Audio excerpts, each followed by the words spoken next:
Hi, it's Rob. Welcome to the Fundraising Bright Spots podcast. This time, if you'd like ideas to help you grow income through fabulous, creative stewardship, or by increasing take-up of gift aid, or by focusing your precious time in the most productive ways, I know you're going to enjoy today's show. It's with a wonderful fundraiser named Laura Elliott, who is Head of Supporter Fundraising at Rennie Grove Peace Hospice Care. Laura is a long-term listener to the show, and she shares a range of strategies that have been successful in the last few years. So we have been involved in Big Give for a number of years now, and this year we had our biggest target to date. We had £120,000 target, and we hit that target in just over 24 hours. We found new income in the database that we hadn't claimed on already as a result of further scrutiny and how that was recorded. And then we put a campaign together and contacted supporters we believed were gift aid eligible. And to date, we've been able to claim nearly 7% of the potential income that we identified from the start of that campaign. This year, for a number of reasons, we had a third less participants take part than last year, but we've seen a net income growth of over 6%.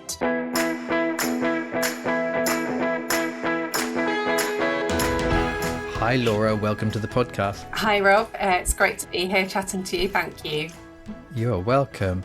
So you and I have had a couple of conversations over the years and some messages via LinkedIn, and sometimes at my breakfast club you say comments in the chat there. I gather you've been making use of various Bright Spot resources and things for quite a while, and then I've just got these bits of feedback over time that you've found, especially these free resources like the podcast, helpful. Thanks for making time to talk about those in the hope that we can help some other listeners as well. Before we get into the content, what's your name and what's your role? My name is Laura Elliott. I am the Head of Supporter Fundraising at Rennie Grove Peace Hospice Care, and I look after predominantly our community, our events, individual giving, in memory, legacy and supporter care team. Great. Okay. So everyone's been working really hard. It's a busy time of year. Maybe it's hard to sum up, but top line, I sense that some things are going pretty well for your team in the context of a really quite difficult, fundraising is hard for lots of organisations, but especially for hospices at the moment. The funding situation is such a challenge, but some things you guys are doing is working quite well. Where are you at? Yeah, that's right, Rob. It's a really challenging time for hospices at the moment. Our focus really is all about sustainable income and activities that will ensure that our supporters remain loyal and continue to support us for years to come, and that we're here in years to come. Our hospice is one of the largest now in the UK, and yet we only receive 14% of our funding from statutory sources, with the rest to fundraise. And for the fundraising team, that's about £6 million every year. But I think where we've started to really see some progress and success is around our stewardship activities, particularly within events fundraising, as well as our progress and success from regular cash giving. And then that's led to the introduction of a mid-value role and programme that we're now developing. And I think what's also been exciting this year is the launch of a gift aid campaign, which we've seen some success from as well. Great. Okay, so lots of hard work and effort from lots of people. Well done. If you were to just jump into maybe just for instance, the gift aid one, I found really interesting because you mentioned you've been particularly proactive in that area. And I think it was sparked in part by one of the episodes of the podcast. Yes, completely sparked by one of those episodes. I think for me, the podcast is that daily dose almost, or weekly dose of fundraising inspiration. And there are so many nuggets of gold in each episode. And this was one of them, where I heard Phoebe Cooper talk about the RSPCA gift aid campaign. And following the podcast, I contacted her for advice on how she had achieved those results and how she sold it internally as well. I then took that advice and worked with our team to look at the numbers of donors and potential income that we had and that we were missing out on as a result of those missing gift aid declarations. So this was gifts we'd already received, but we didn't have the declarations for them.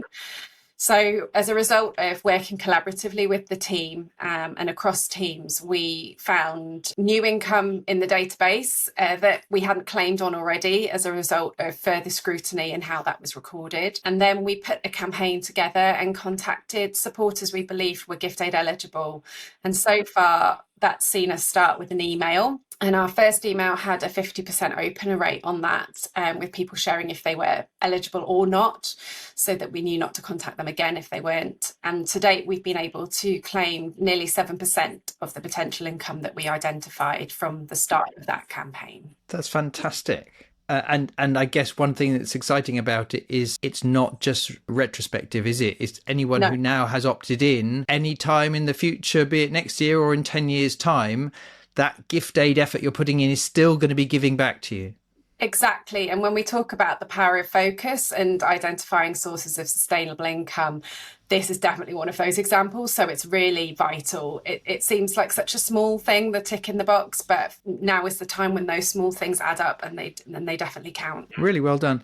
And I know Phoebe, part of her win was addressing it at all, because it's not the kind of, it is complex. It can be dry to sell or feel like a dry thing to sell rather than an emotive thing that easily gets someone's attention. Is most of the messaging that you've been using fairly straightforward, or is there anything you've learned about how you manage to attract people's attention and get them to follow through and sign up, opt in? We revised our gift aid page on the website. We tried to make the email as engaging as possible. The idea that people could give to us without any money leaving their bank account. Yeah. And the power of that. We worked very collaboratively and closely with our marketing team and to putting together that digital content. And our database manager was amazing. Her and the team in pulling that really complex data, was segmenting it up by different departments so that we know who to approach when we get to the individual level. So the next stage is now to have conversations and just have that greater awareness of people who could be eligible. And that wouldn't have been possible if it hadn't been a whole team effort in getting there. I wouldn't say that we did anything magical, but just made a more concerted effort to put it on the radar and the awareness of people who support us. Yeah, that's brilliant. And so often it is the detail, it is the hard work of proactively not letting it go, following through and having that conversation between the 2 or 3 or 4 people relevant to solving these nitty-gritty problems. Yes, exactly. And I think that in terms of success that we've seen across a lot of different themes that have come from the podcast, nothing really happens without people in the team.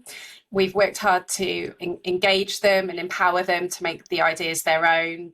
We've harnessed their talents, invested in them and their learning, and shared the podcast episodes with them. We've encouraged collaboration, especially outside of the fundraising team. And then when it's come to the different activities, we've worked hard to celebrate the momentum and milestones, as well as the success and building on that success. Although I'm the one that comes back excitedly with a lot of the ideas, it wouldn't happen if my team didn't have the patience with me to work it through and make the ideas a reality in our own. So my team are definitely the stars of the show, I think. And different teams do this different ways. Over the years, I enjoy hearing from people who I meet at conferences or on courses or whatever, how they make use of the podcast.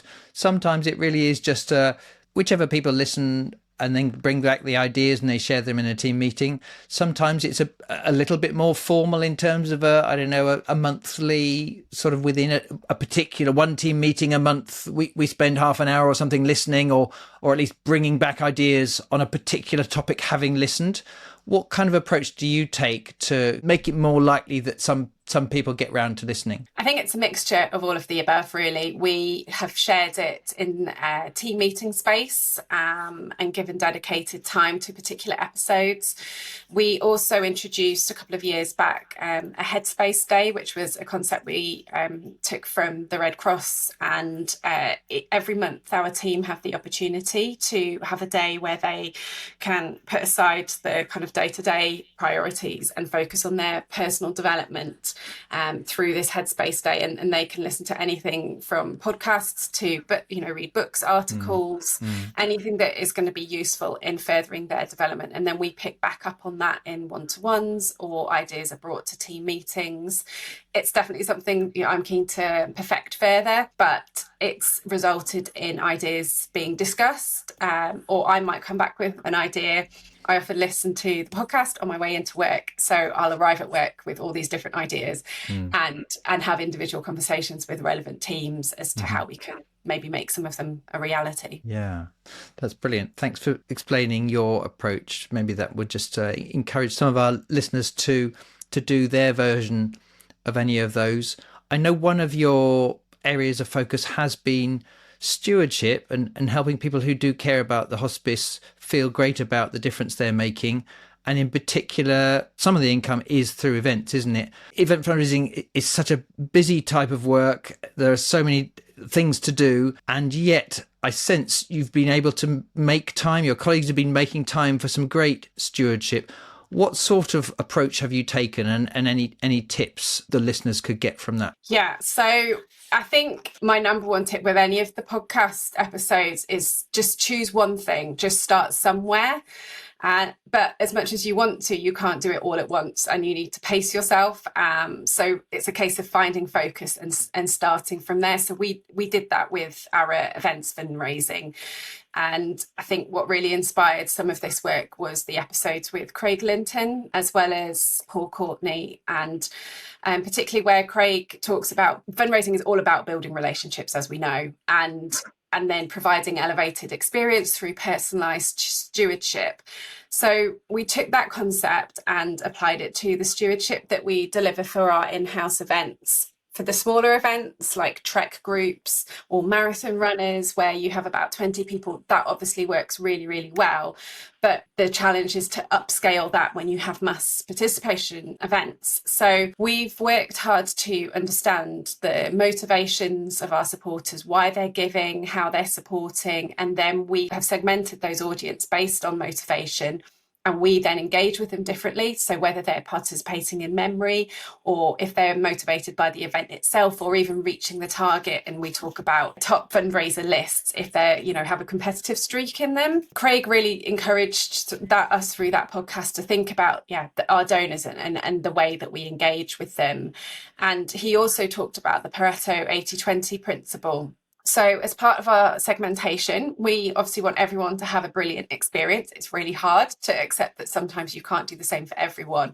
But we focused our efforts on those participants who started to fundraise. And over the last couple of years, our participants don't automatically have a fundraising page created. So the first task once someone signed up has always been to encourage them to have a Just Giving page or a fundraising page.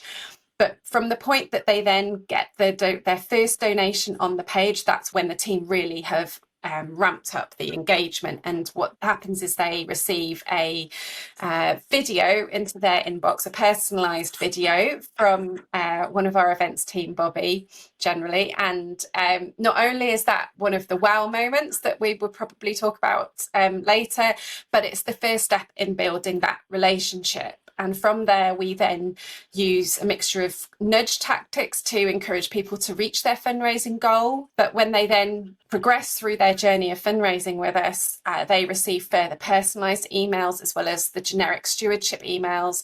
They get videos if they hit a particularly high target, and they also get phone calls from both Bobby and Emma in my amazing events team.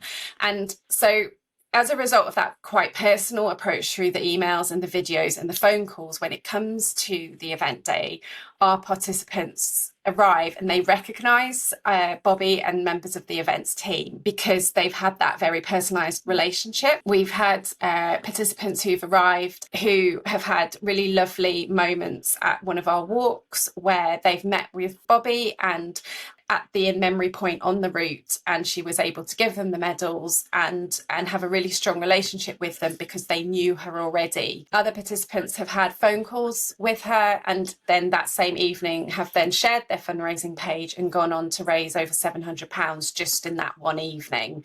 And following the event have then shared contact details to a family member whose golf club have now chosen us to be Charity of the Year. So we've got very tangible examples of where that time is now both producing results in the event, but also afterwards, and enhancing the experience that our participants have. For one of our large participation events that flagship events that we have in-house this year, for a number of reasons, we had a third less participants take part than last year, but we've seen a net income growth of over 6%. That's amazing. So fewer people were able to take part because of certain things tougher in the market or whatever, but you still ended up raising 6% more money? Yes, that's right. So participants obviously didn't have fundraising pages, so that approach of kind of tiered approach and that drive to get them to set up fundraising pages was the number one goal that we took. And then from there, all of the stewardship followed. And so this year we saw our conversion rate of people converting to have a fundraising page double from last year, and income from our fundraising pages then increased by 18% from last year. So I think for us really demonstrated the power of that time spent on stewardship, of building relationships, of focusing on the right group of people. There's obviously argument to start to go back and keep persuading people to fundraise. But once, we had to make the decision. And for us, it was once they had made that commitment, that's where, with the time and the resource that we had, that we would focus our efforts. And what's also interesting is that 40% of our participants were repeat bookers. So we know that the experience and the engagement that we have with them is driving that results and that return, sustainable, if you like, return to events. The fundraising that we had, the average income from each participant was also over or exceeded the highest fundraising target that we set. And so this is really exciting because this is without any automation and really, the efforts and the time of the team who work on it. Thanks, Laura. I'm getting such a strong picture, of course, how hard your colleagues are working to create these wonderful experiences. And also how intelligently and creatively they're doing it. I guess the truth is, it's hard to work in this way and send everything to everyone. I sense some of the idea of the 80-20 principle is that in any group of supporters or event participants, there's a top 20. Are they taking that approach? Yes, definitely. And I think it's worth pointing out that all of our participants, they receive a schedule of stewardship emails, regardless of whether they're fundraising for us or not. But those emails then are segmented to either try and persuade them to create a fundraising page or to capitalise and thank them on what they're doing already. So that's in the very generic sense that the email is personalised to them. But from there on in, the content is more general. And so the team recognise the results that we were starting to see, not just with the one flagship event, but across the board, and that you have to think about where you spend your time, and your time is valuable. And so the people that had started and made that commitment to fundraise, that was where they almost, wanted to throw the kitchen sink at them, for want of a better phrase. And that's where they worked to build the relationships, to get to know them. And again, because we have set different fundraising targets, we normally have two. So we'll have one that we give to everyone, and then we have a stretch target. And within that, there's different incentives of, you might get a running buff, or you might get, a hoodie if it's a particularly, if it's something like, a much higher event. And from that, they then will have those good luck phone calls, or those thank you phone calls, or a video. And I think it was that choice to think, where do you spend the time in order to get those results? And I think that was the choice that we had to make, because we couldn't cover 700 to 1,000 participants with that same approach. And the data was starting to give a pattern of, if you contact people early and you engage with them in a very personalized way, then the results follow. And time again, our participants are arriving at our events and making it a point to find Bobby and Emma, our events team, to thank them, and because they feel like they know them already, and to say thank you for the support they'd been given, and how much that means that they've been recognised and valued. So I think the results tell us what we had an inkling of now, and it's about looking at how we can perfect that. We're just about to, we've signed up for a partnership with Social Sync, who can help us deliver automated stewardship, but in a very personalised way. So I'm really excited now in the year ahead about the impact that will both have on the stewardship and the engagement that our supporters have received from us, but also the increased income as a result. I think we've also found success from an idea that Paul Courtney shared around connecting our donors to the beneficiaries or to the people that deliver our services. So again, we've looped some of that in with the 80-20 principle, but in hospices, our donors often connect with our nurses. And so we asked one of our nurses to take part in one of the events and to walk it in her uniform and to be there at the start to welcome participants. And the stewardship emails then came from her, so that, again, when it came to the event, people recognised her and it connected them to the reason why they were taking part and why it meant so much. I think that's brilliant. It just really makes it so clear to help people connect the difference they're making. If you find these podcasts helpful, then can you imagine just how much more helpful it would be if you and your team could spend an entire day learning and practicing our Bright Spot fundraising techniques on a bespoke training day?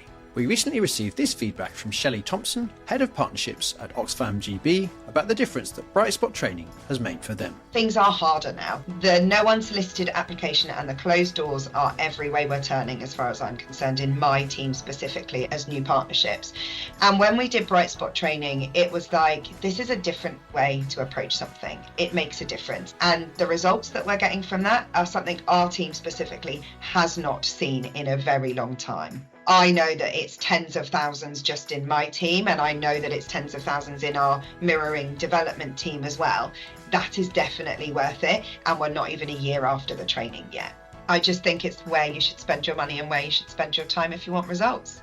If you'd like to book a quick chat about an away day or team training to help your team grow its results, go to brightspotfundraising.co.uk/services. I wonder, I guess lots of this links to one of the themes I've long talked about, which is the power of a wow moment and going the extra mile sometimes, and particularly knowing when that is and that approach. I think I'm right in saying you came to the one-day masterclass Wow Your Donors I did about a year ago. And anyway, you and your team have been making some good progress in applying this idea of how can we create something special for people at certain moments. And obviously all these themes are linked, but I wonder what particular things, as well as what you've talked about, spring to mind. Definitely. And I think you always point out when you have this conversation is avoiding the gimmicks and understanding that sometimes that wow moment won't work. So whilst it's recognising what ideas and concepts from the podcasts will work for your charity and cause, it's also about making them your own too.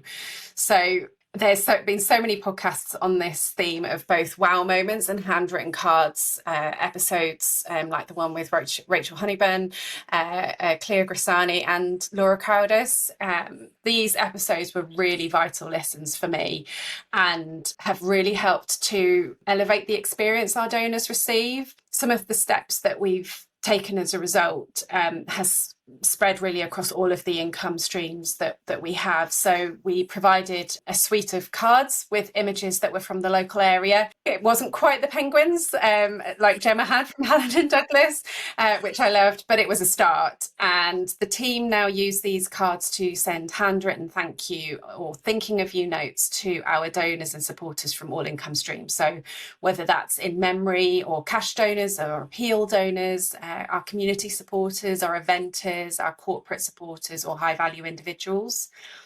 And the team use quotes and stories in their cards. They're encouraged to use different colour pens and also to make the cards as personal as possible, acknowledging past support. Did you say that it's not just one, hopefully more engaging, emotive card, but actually there's a series of different local views which you think your supporters will appreciate? Yes. So we wanted to have multiple designs and we use KPIs to track when we send the cards so that the team, include that on the database and we track the cards, the phone calls, the meetings that we have, and then from there second gifts and so on. So, so that we can understand if these things are working.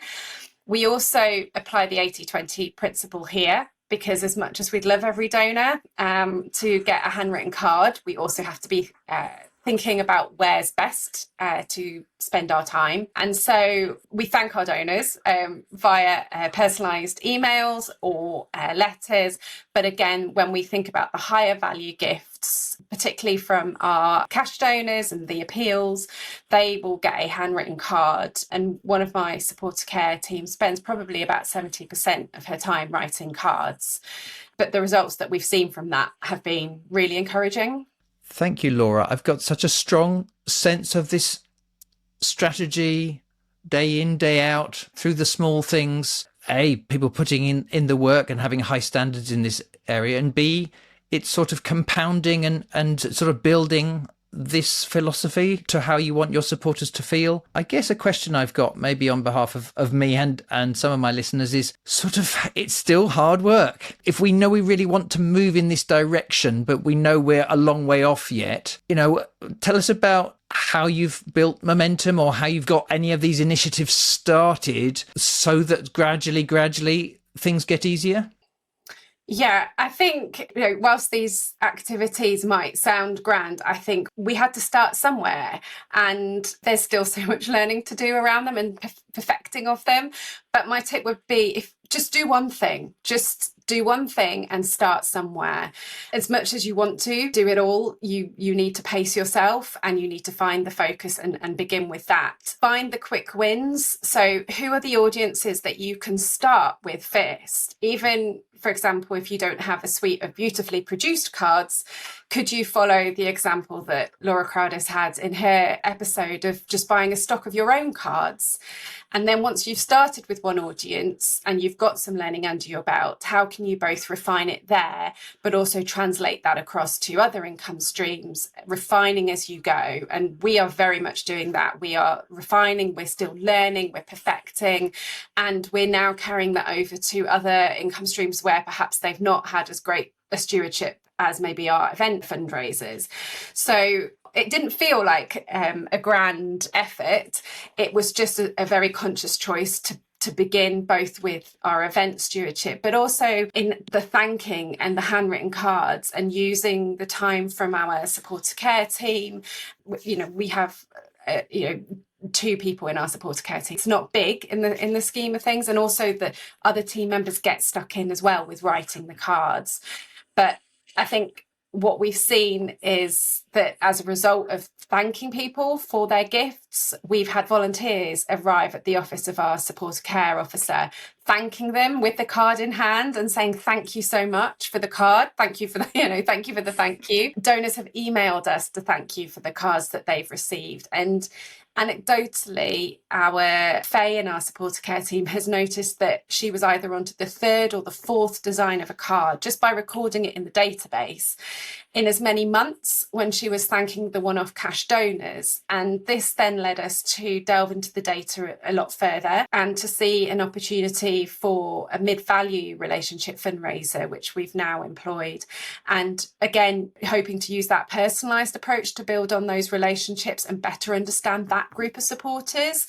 So we are still very much on this journey. In our events, again, that handwritten approach and that 20% principle, we will send either Moonpig or handwritten cards to our top fundraisers, whilst our corporate team will deliver photographic framed posters or cards to our business supporters after the events to thank them for their support. So this isn't an overhaul.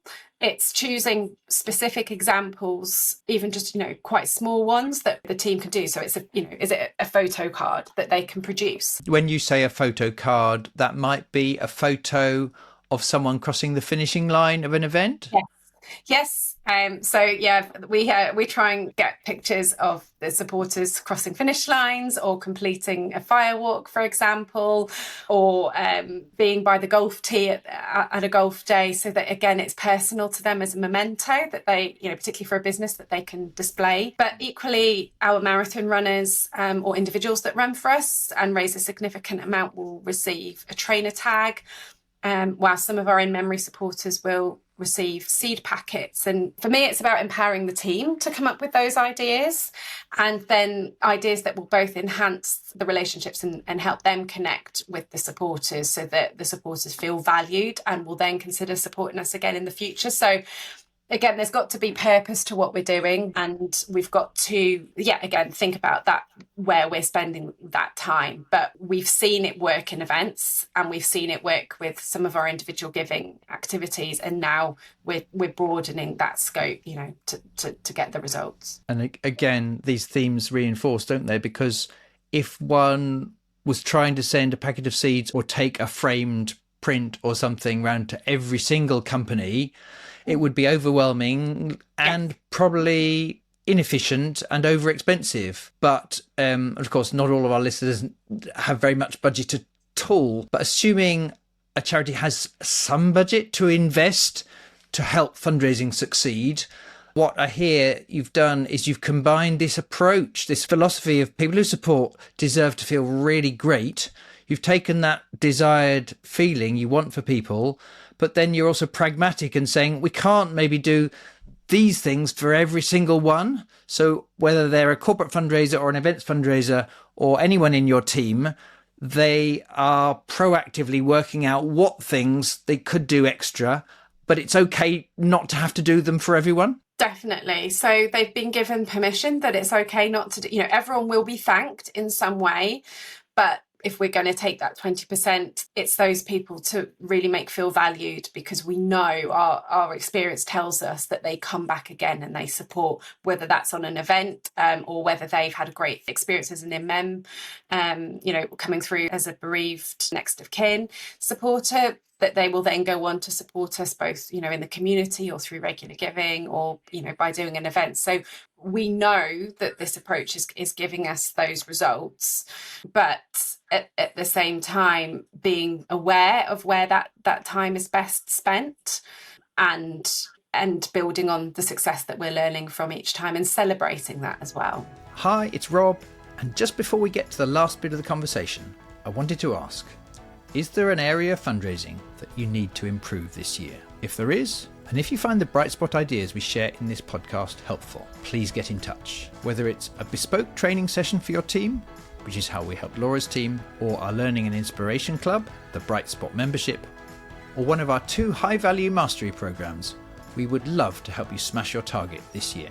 To find out more or request a chat, go to brightspotfundraising.co.uk. Yeah, I think you mentioned one of several indicators that gives you a sense that it's paying off was the recent Big Give and how well your team did at that. So we have been involved in Big Give for a number of years now, and this year we had our biggest target to date. We had £120,000 target, and we hit that target in just over 24 hours. Wow. I'm pleased to say. Well, huge congratulations to everybody. Hooray for all your generous supporters. And I think it is an indicator of the depth of relationship and how connected people feel, not just on the day of the Big Give event, but over the year. Yeah, it's the culmination across the team of the personal conversations, the relationship building, making sure our people both feel informed and also that we understand how they want to support and who the right people are to go to support us and who are receptive to the ask that we make. So again, the best use of the team's time in who they're engaging with. But I think it was also positive to do that alongside an engagement event last week where we had supporters from all walks of life within the fundraising sphere in one room, and we were able to share the Big Give with them, but equally thank them and have supporters actually thank us for giving them the opportunity to take part in a trek or support us in a whole multitude of different ways. And for us, that's where we're seeing the beauty of those relationships come to fruition, I think. Thanks, Laura. I wonder, as you sit here now sharing what you've learned so far, if there's anything else that you find interesting that is really quite important to making this kind of approach work? Yes, I think what's been really invaluable is that so much of this is obvious, but with the pressures of the sector, the targets, the priorities that pull us in different directions as leaders, the need to get results alongside looking after our teams and thinking strategically, I think that the obvious stuff, the simple ideas, can be lost. And so the podcasts also provide that confidence boost, the knowledge that it's possible because someone else has tried an idea and seen success from it. And people like Laura Elliott and Richard Turner, who speak about the way thanking, makes a positive difference in your brain. It, has a chemical reaction. And Richard Turner spoke about the fact that it helps people to give, if we enable them to give, it helps them to feel good. And I think because it's so tough in the sector, we need to be really proud of what we're making happen as fundraisers. Now more than ever, people are craving connection. They want to be seen and heard and valued. And as fundraisers, I think we should never underestimate the feel-good factor that we can bring to people's lives if we do it right, if we pick up the phone, if we connect emotionally, if we write a thank you card to them, if we remind them that they're kind and generous individuals and help them to feel good all over again. And I think right now we really need that positivity as well as the practical insight that then comes as a result. And I think that's where the podcast balance, it's very practical, helpful insights, but equally it's amazing leaders from our sector and amazing fundraisers speaking about the lessons that they've learned. And that is really inspirational and encouraging, particularly if you're having a challenging time and you're trying to get something across the line, or it just seems quite overwhelming, to really focus in and hone in on that one example and think about how it can apply to you. It prompts you to stop. It prompts you to go back and check and get the basics right. Thank you. Beautifully said. And thank you so much for coming back after listening to quite a lot of these and sharing your version. I am extremely optimistic that the cycle will go on and on, because right now some people are listening and they're going to get just one thing or two ideas and they're going to go and do it. Even if in a way it's kind of obvious, at some level, hearing your example, I hope will inspire them to follow through on a good idea. So thank you so much for generously coming back to share, Laura. And the other thing I really want to say is, just because there are ideas out there and strategies, it's still hard work. And I really would commend all of your team. It's clear they're working so hard to have high standards in getting the detail of this stuff right. Yes, the philosophy and the intention, but also the extra effort to do it right and the best of their ability and keep learning and sharing. That is not easy. And so I would congratulate everyone in your team on what a great job they're doing so far. Laura, thank you so much for coming on the show to share. I look forward to continuing to learn from you in the future. Thank you. It's been a real pleasure, Rob, and I've really enjoyed it. Thank you. There you go. Thanks so much for listening and for supporting the Fundraising Bright Spots show. If you enjoyed it, I'd be incredibly grateful if you'd take just a moment and share it on with your team or on LinkedIn, so that together we can help as many good causes as possible. Good luck with your fundraising this week, and I look forward to sharing another Bright Spot story with you very soon.